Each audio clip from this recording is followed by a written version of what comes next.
ಮಾನ್ವಿ ಪಟ್ಟಣದ ಬಾಲಕಿಯರ ಸಹಕಾರ ಪದವಿ ಪೂರ್ವ ಕಾಲೇಜ್ ಪ್ರೌಢಶಾಲೆಯಲ್ಲಿ ಕನ್ನಡ ಕಲಾ ಶಿಕ್ಷಕರಾಗಿ ಕಳೆದ 3 ದಶಕದಿಂದ ಸೇವೆ ಸಲ್ಲಿಸಿ ನಿವೃತ್ತಿಯಾದ ಅನ್ವರ್ ಹುಸೇನ್ ಅವರು ವಿದ್ಯಾರ್ಥಿಗಳು ಮತ್ತು ಎಲ್ಲರೊಂದಿಗೆ ಪ್ರೀತಿ ಬಾಂಧವ್ಯದಿಂದ ಇದ್ದರು ಎಂದು ನಿವೃತ್ತ ಕ್ಷೇತ್ರ ಶಿಕ್ಷಣಾಧಿಕಾರಿ ರಾಮಣ್ಣ ಕುರುಡಿ ತಿಳಿಸಿದರು. ರಾಯಚೂರು ಜಿಲ್ಲೆಯ ಮಾನ್ವಿ ಬಾಲಕಿಯರ ಪ್ರೌಢಶಾಲೆಯಲ್ಲಿ ಅನ್ವರ್ ಹುಸೇನ್ ಅವರು ನೇರವಾಗಿ ಮಾತನಾಡುವ ವ್ಯಕ್ತಿ, ಜೊತೆಗೆ ಶ್ರಮಜೀವಿ. ಅವರ ನಿವೃತ್ತಿ ಜೀವನ ಸುಖವಾಗಿರಲಿ ಎಂದು ಶುಭ ಹಾರೈಸಿದರು. ಶೇಖ್ ಹುಸೇನ್ ಮತ್ತು ಜಯಭೀಮ್ ಬಾವಿಕಟ್ಟಿ ಅವರು ವರ್ಗಾವಣೆಯಾಗಿದ್ದು ಅವರಿಗೆ ಶುಭವಾಗಲಿ. ನನ್ನ ಸೇವೆಗೆ ಸಹಕಾರಿಯಾಗಿ ಶಿಕ್ಷಕರ ಬಳಗ ನನಗೆ ಸಹಕಾರ ನೀಡಿದ್ದಾರೆ.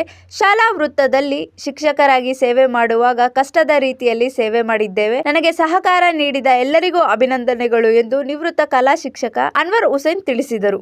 ಎಲ್ಲ ವೇದಿಕೆ ಮೇಲಿರುವಂಥ ಮಹನೀಯರೆಲ್ಲರೂ ಈ ಒಂದು ಉದ್ಘಾಟನೆಯಲ್ಲಿ ಭಾಗವಹಿಸಬೇಕು. ಸಸಿಗೆ ನೀರೆರೆಯುವುದರ ಮೂಲಕ ಉದ್ಘಾಟನೆಯನ್ನು ಮಾಡಬೇಕಂತೇಳಿ ತಮ್ಮೆಲ್ಲರಲ್ಲಿ ಕೇಳಿಕೊಳ್ತೇನೆ.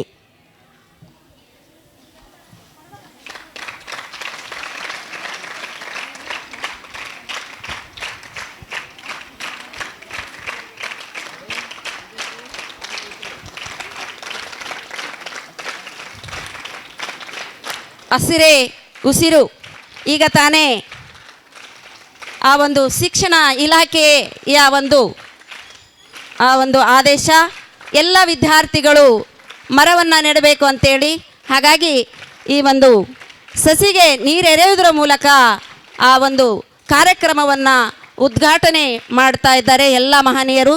ಎಲ್ಲರಿಗೂ ತುಂಬ ಹೃದಯದ ಧನ್ಯವಾದಗಳನ್ನು ಹೇಳುತ್ತೇನೆ.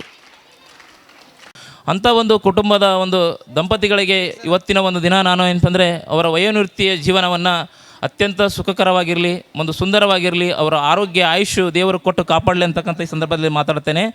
ಅದೇ ರೀತಿ ಒಂದು ಈ ಒಂದು ಕನ್ಯಾಶಾಲೆಯ ನೆನಪು ಮತ್ತೊಂದು ಏರಿಯಾಗಳಲ್ಲಿ ಇವರು ಅಲ್ಲಿ ಕೆಲಸವನ್ನು ನಿರ್ವಹಿಸಿದ್ದಾರೆ. ನಮ್ಮ ಅನ್ವರ್ ಹುಸೇನ್ ಸಾಹೇಬರು ಅಲ್ಲೂ ಮತ್ತು ಇಲ್ಲಿಗೆ ಬಂದು ಇವರು ಇಂದು ನಿವೃತ್ತಿ ಹೊಂದಿದ್ದಾರೆ. ನಿಜವಾಗಿ ಹೇಳ್ಬೇಕಂದ್ರೆ ನಾವು ಹೃದಯಪೂರ್ವಕ ನಾವು ನಮ್ಮ ಕಡೆಯಿಂದ ಹಾಗೂ ಮಾನ್ಯ ಗುರುಗಳನ್ನ ಹೃದಯಪೂರ್ವಕವಾಗಿ ವಂದನೆಗಳನ್ನು ತಿಳಿಸುತ್ತೇವೆ ಅವರಿಗೆ. ಒಂದು ಮಾತು ಹೇಳೋದೇನೆಂದರೆ, ಭಾರತದ ಸಂಸ್ಕೃತಿಯಲ್ಲಿ ಮೊದಲನೇದಾಗಿ ಹೇಳಬೇಕೆಂದರೆ, ಭಾರತದ ಸಂಸ್ಕೃತಿಯಲ್ಲಿ ಒಂದು ಜಾಗ ಅದಿದೆ ಅಂದರೆ ಅದು ಶಿಕ್ಷಕರ ಜಾಗವಿದೆ, ಗುರುಗಳ ಜಾಗ. ಏಕೆಂತಂದರೆ ಪ್ರಧಾನಮಂತ್ರಿ ಮೋದಿ ಸಾಹೇಬರು ಮನ್ ಕಿ ಬಾತ್ನಲ್ಲಿ ಹೇಳ್ತಾರೆ, ದೇಶ ಬದಲಾವಣೆ ಆಗಬೇಕಂದರೆ ಅದು ಶಿಕ್ಷಕರ ಕೈ ಬಹಳ ಅಗತ್ಯವಾಗಿ ಇರುತ್ತದೆ ಅಂತ ಹೇಳಿದ್ದಾರೆ. ಅದಕ್ಕೆ ಮುದ್ದು ಮಕ್ಕಳೇ, ಇವರು ಗುರುಗಳು, ಇವರು ನಿವೃತ್ತರಾಗಿದ್ದಾರೆ. ಆದರೆ ಇವರಿಗೆ ಮಾಜಿ ಅಂತ ಹೇಳಂಗಿಲ್ಲ ನಾವು. ಯಾಕೆ ಗೊತ್ತಾ? ಶಾಸಕರು ಮಾಜಿ ಆಗ್ತಾರೆ, ಸಚಿವರು ಮಾಜಿ ಆಗ್ತಾರೆ, ಆದರೆ ಶಿಕ್ಷಕರು ಮಾಜಿ ಆಗಲ್ಲ. ಯಾವತ್ತಿಗೂ ಅವರು ಗುರುಗಳು, ಇವತ್ತಿಗೂ ಗುರುಗಳು ಇರ್ತಾರೆ. ಅವರು ನಿವೃತ್ತ ಆದ್ರೂ ಕೂಡ ಅವ್ರಿಗೆ ನಾವು ಗುರುಗಳೇ ಎಂದು ಕರಿತೀವಿ, ಮಾಜಿ ಎಂದು ಕರೆಯಂಗಿಲ್ಲ ಯಾವತ್ತಿಗೂ ನಾವು. ನಿಜವಾಗಿ ಹೇಳ್ಬೇಕಂತಂದರೆ ಒಂದು ಮಾತಿನ ನನ್ನ ಮಾತುಗಳನ್ನು ಮುಗಿಸ್ತೇನೆ. ಯಾಕಂದರೆ ಇಲ್ಲಿ ಭಾಷಣ ಮಾಡಿ ಬಂದರೆ, ಯಾಕಂದರೆ ಸರ್ಕಾರಿ ಇದಿದೆ. ಬಟ್ ನಾನು ಒಂದು ಅಂಜುಮನ್ ಕಮಿಟಿ ಅಧ್ಯಕ್ಷನಾಗಿ 1-2 ಮಾತು ಹೇಳಕತ್ತೀನಿ ನಾನು. ಹೂವು, ಗುಲಾಬಿ ಹೂವು ದೇವರು ಗುಲಾಬಿ ಹೂವು ಕೇಳ್ತದೆ, ಏ ಗುಲಾಬಿ ಹೂವೇ, ನಿನ್ನ ಜನ್ಮ ಸಾರ್ಥಕ ಆಗ ಬಂದರೆ ನೀನು ಯಾರ ಹೆಗಲಿನ ಮೇಲೆ ಹಾರ ಹಾಕಿಕೊಂಡ್ರೆ ನಿನ್ನ ಜನ್ಮದ ಸಾರ್ಥಕವಾಗುತ್ತದೆ. ಏನು ನೀನು ದೇವರಿಗೆ ಅರ್ಪಿಸುವ ಆ ದೇವರ ಕೊರಳಲ್ಲಿ ಹಾರವಾಗಿದ್ದರೆ ನಿನ್ನ ಜನ್ಮ ಸಾರ್ಥಕವಾಗುತ್ತದೆ. ಆ ಹೂವು ಹೇಳ್ತದೆ ಇಲ್ಲ. ಎರಡನೇದು ಮತ್ತೆ ಕೇಳ್ತಾರೆ, ಮತ್ತು ನೀನು ಯಾರಾದರೂ ಶರಣರ ಮೇಲೆ ಹಾರವಾಗಿ ಹೋದರೆ ನೀನು ಸಾರ್ಥಕ ಆಗ್ತದೆ ನಿನ್ನ ಜನ್ಮ. ಹೂವು ಹೇಳ್ತದೆ ಇಲ್ಲ, ಆಗೋದೂ ಇಲ್ಲ. ಮತ್ತೆ ಹೂವಿಗೆ ಭಗವಂತ ಕೇಳ್ತಾನೆ, ಮತ್ತೆ ನೀನು ಸಾರ್ಥಕ ಯಾರ ರಾಜಕಾರಣ ವ್ಯಕ್ತಿಗಳ ಮೇಲೆ ಹಾರವಾಗಿ ಬಿದ್ದರೆ ನೀನು ಸಾರ್ಥಕವಾಗುತ್ತೀಯಾ?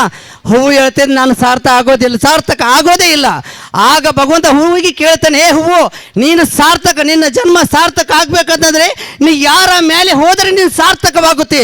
ಆ ಹೂವು ಹೇಳ್ತೇನೆ, ನಾನು 2 ಜನರ ಮೇಲೆ ಹೋದರೆ ನನ್ನ ಜನ್ಮ ಸಾರ್ಥಕವಾಗುತ್ತದೆ. 2 ಜನರ ಮೇಲೆ.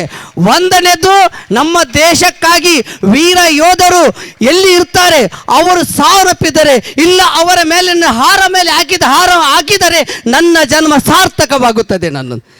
ಎರಡನೇದು, ಅವರು ನಮ್ಮ ಮಕ್ಕಳಿಗೆ ವಿದ್ಯೆಯನ್ನು ಕಲಿಸಿ ಅವರಿಗೆ ಒಂದು ಸೈಂಟಿಸ್ಟು, ಅವರಿಗೊಂದು ಲಾಯರು, ಅವರಿಗೊಂದು ಡಾಕ್ಟರ್, ಇವೆಲ್ಲ ಮಾಡುವಂಥ ಶಿಕ್ಷಕರ ಮೇಲೆ ನನ್ನ ಹಾರವನ್ನು ಹಾಕಿದರೆ ಅಲ್ಲಿ ನನ್ನ ಜನ್ಮವನ್ನು ಸಾರ್ಥಕವಾಗುತ್ತದೆ. ನನ್ನ ಜನ್ಮ, ಈ ವೃತ್ತಿ ನಿಜವಾಗಿ ಹೇಳ್ಬೇಕಂತ ಇದು ಮಾಮೂಲಿ ಅಲ್ಲ. ಅವರು ಇವತ್ತು ನಿವೃತ್ತ ಆಗಿದೆ. ಇವ್ರ ಮಕ್ಕಳು ಇಲ್ಲಿ ಎಷ್ಟೋ ಜನ ಓದಿದ್ದಾರೆ. ಅವರು ಡಾಕ್ಟ್ರೂ ಆಗ್ಬೋದು, ಇಂಜಿನಿಯರ್ ಆಗ್ಬೋದು, ಸೈಂಟಿಸ್ಟ್ ಆಗ್ಬೋದು, ಎಲ್ಲನೂ ಆಗುತ್ತಾರೆ. ಇದೆಲ್ಲರ ಗುರುಗಳ ಆಶೀರ್ವಾದ ಇರ್ತದೆ. ಅದಕ್ಕೆ ನಮ್ಮ ಭಾರತದಲ್ಲಿ ಗುರುಗಳಿಗೆ ಒಂದು ಆತ್ಮ ಗೌರವವಿದೆ. ನನಗೆ ಈ 2 ಮಾತುಗಳನ್ನು ಆಡೋದಕ್ಕೆ ಅವಕಾಶ ಕೊಟ್ಟಿರುವಂಥ ಶಾಲೆ ಆಡಳಿತ ಮಂಡಳಿಯ ವರ್ಗದವರಿಗೆ ಹಾಗೂ ನಮ್ಮ ಆತ್ಮೀಯರಾದಂಥ ಅನ್ವರ್ ಹುಸೇನ್ ಮಾಸ್ಟರ್ ಸಾಬ್ ಬಿಜಾಪುರ್ ಇವರಿಗೆ ನಾನು ಹೃದಯಪೂರ್ವವಾಗಿ ಧನ್ಯವಾದಗಳು ಹೇಳ್ತಾರೆ ಹಾಗೂ ಅವರಿಗೆ ಶುಭಾಶಯಗಳು. ನನ್ನ 2 ಮಾತುಗಳನ್ನು ಮುಗಿಸ್ತೇನೆ. ಜೈ ಹಿಂದ್, ಜೈ ಕರ್ನಾಟಕ. ಅದೇ ನಂತರ ಬಾರದು ಬಪ್ಪದು ತಪ್ಪದು ಅನ್ನೋ ಹಾಗೆ ಇದು ನಮ್ಮ ಸರ್ಕಾರಿ ನೌಕರರ ಜೀವನ ಹೀಗಿದೆ. ನಿಂತ ನೀರಲ್ಲ ಇದು. ಒಂದು ಸಂಸ್ಥೆಯಲ್ಲಿ ಕೆಲಸ ಮಾಡಿದ ನಂತರ ಇನ್ನೊಂದು ಸಂಸ್ಥೆಗೆ ಹೋಗಲೇಬೇಕಾಗ್ತದೆ.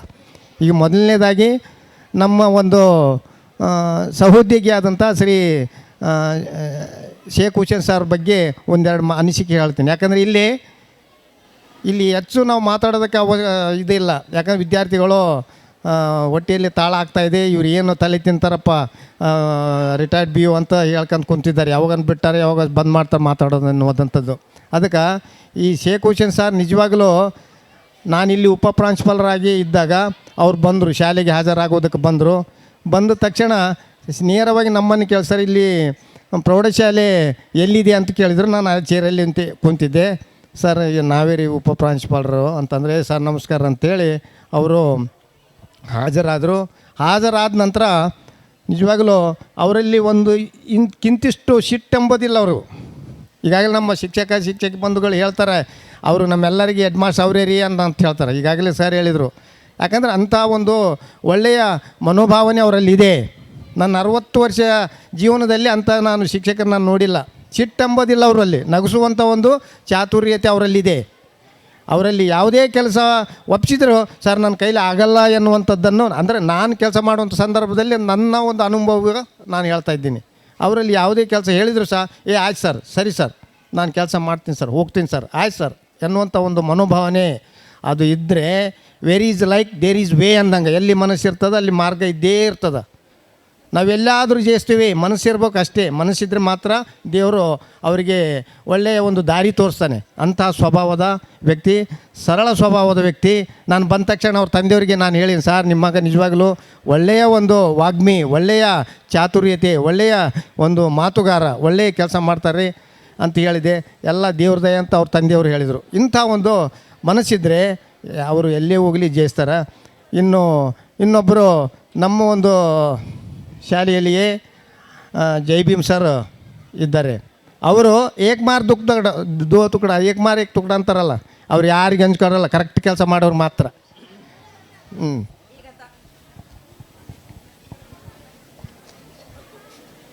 ಇರಲಿ ತಗೋ. ಈಗ ತಾನೇ ಆಗಮಿಸಿರುವಂಥ ಒಂದು ನೌಕರರ ಸಂಘದ ಇಂದು ಈ ಒಂದು ವೇದಿಕೆಯಲ್ಲಿ ಹಾಜರಾದಂಥ ನಮ್ಮ ಪ್ರಾಂಶುಪಾಲರಾದಂಥ ಸಂಜು ಸುಧಾಕರ್ ಸರ್ ಅವರು ಹಾಗೂ SDMC ಅಧ್ಯಕ್ಷರು ಹಾಗೂ ನನ್ನ ಸಹಶಿಕ್ಷಕರು ಹಾಗೂ ನನ್ನ ಪ್ರೀತಿಯ ಮುದ್ದಿನ ಮಕ್ಕಳು, ಇಲ್ಲಿ ಒಂದು ನೇಮ, ಒಂದು ಚೌಕಟ್ಟಿದೆ. ಆ ಚೌಕಟ್ಟಿನಲ್ಲಿ 60 ವರ್ಷ ಆದ ತಕ್ಷಣ ವಯೋ ನಿವೃತ್ತಿ ಅಂತ ಹೇಳ್ತಾರೆ. ಮುದ್ದಿನ ಮಕ್ಕಳೇ ಈ ಕಡೆ ನೋಡ್ರಿ ಒಂದು ಸ್ವಲ್ಪ, ಕೇವಲ 5 ನಿಮಿಷ ತೊಗೋತೀನಿ, ಹೆಚ್ಚಿಗೆ ತೊಗೊಳಂಗಿಲ್ಲ ನಾನು. ಇಲ್ಲಿ ವಿದ್ಯಾರ್ಥಿ ಜೀವನ ಯಾವ ರೀತಿ ಇರ್ತೈತಪ್ಪ ಅಂದ್ರೆ ಅದೊಂದು ಬೇರೆಯೇ ಐತಿ. ಮುಂದೆ ನಿಮ್ಗೆ ಗೊತ್ತಾಗ್ತೈತಿ. Student life is a golden life ಅಂತ ಹೇಳ್ತೇವೆ. ಈ ಒಂದು ಹಂತಕ್ಕೆ ನಾವು ಬರಬೇಕಾಯ್ತಪ್ಪ ಅಂದ್ರೆ ನಮ್ಮ ಫಾದರ್ ಸಹಿತವಾಗಿ ಪ್ರೈಮರಿ ಸ್ಕೂಲ್ ಟೀಚರ್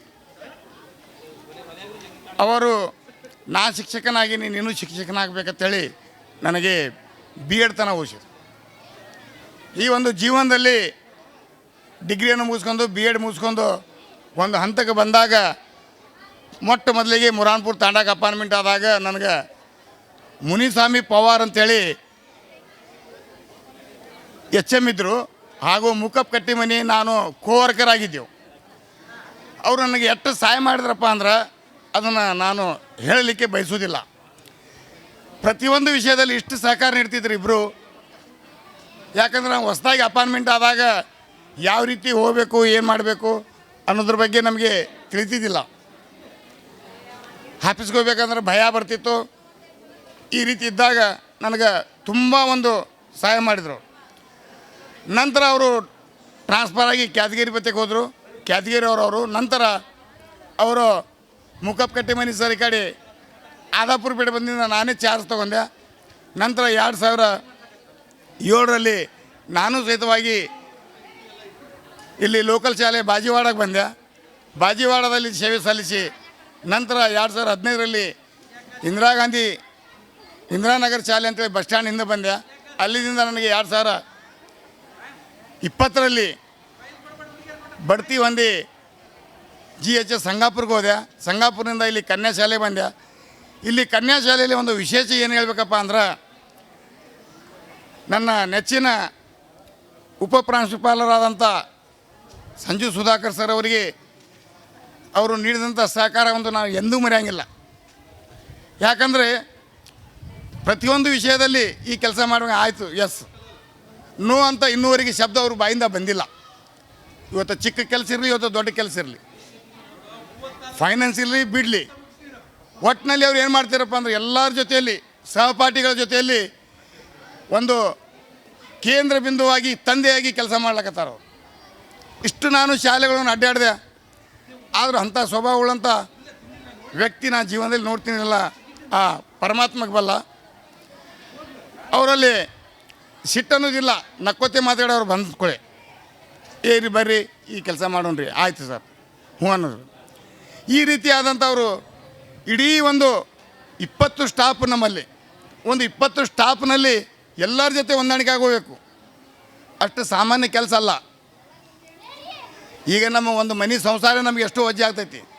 ಒಂದು ವಸ್ತು ನೆನಪಾರಿಂದ ನಮ್ಮ ಹೆಣ್ಮಕ್ಳು ಹೇಳ್ತಾರೆ, ಅದನ್ನು ಯಾಕೆ ಬಿಟ್ಟು ಬಂದು ಎಷ್ಟೊತ್ತನ ಮಾಡ್ದು ಈ ರೀತಿ ಕೇಳ್ತಾರೆ. ಆದರೂ ಸಹಿತವಾಗಿ ಅವ್ರು ಏನಪ್ಪ ಅಂದ್ರೆ ಇಡೀ ಈ ಒಂದು ಕೇಂದ್ರ ಬಿಂದುವಾಗಿ ಕೆಲಸ ಮಾಡಿ ಸಂಸ್ಥೆಯನ್ನು ಮುಂದುವರ್ಸ್ಕೋಬೇಕಾದ್ರೆ ಆ ದೇವರಲ್ಲಿ ನಾನು ಪ್ರಾರ್ಥನೆ ಮಾಡ್ತೀನಿ, ಅವ್ರಿಗೆ ಶಕ್ತಿ ಕೊಡಲಿ, ಅವರಿಗೆ ಹೆಚ್ಚು ಆಯುಷ್ಯ ನೀಡಲಿ ಅಂಥೇಳಿ ಅವ್ರ ಜೀವನದಲ್ಲಿ ಸುಖಕರವಾಗಿರಿ. ಅದೇ ರೀತಿಯಾಗಿ ಎಲ್ಲ ಸಿಬ್ಬಂದಿ ವರ್ಗದವರಿಗೆ ಸಹಿತವಾಗಿ ನಾನು ಹೇಳ್ತೀನಿ, ಅವರು ಸುಖಕರವಾಗಿರಿ. ಹಾಗೂ ನನ್ನ ಸಹ ಶಿಕ್ಷಕರಾದಂಥ ತಂಗಿಗಳಾದಂಥ ಅವ್ರಿಗೆ ಸಹಿತ ಹೇಳ್ತೀನಿ, ಅವರು ಸುಖವಾಗಿರಲಿ. ಈ ಒಂದು ವಯೋನಿವೃತ್ತಿಗೆ ಸನ್ಮಾನ ಮಾಡಿದ್ದಕ್ಕೆ ಅವ್ರಿಗೆಲ್ಲರಿಗೂ ನಾನು ಧನ್ಯವಾದಗಳನ್ನು ಅರ್ಪಿಸುತ್ತಾ ಈ ಒಂದು ನನ್ನ ಚಿಕ್ಕ ಭಾಷಣವನ್ನು ಮುಗಿಸುತ್ತೇನೆ. ಜೈ ಹಿಂದ್, ಶಫೀಕ್ ಜೈ ಕರ್ನಾಟಕ. ಹುಸೇನ್ ಮಾನವಿ.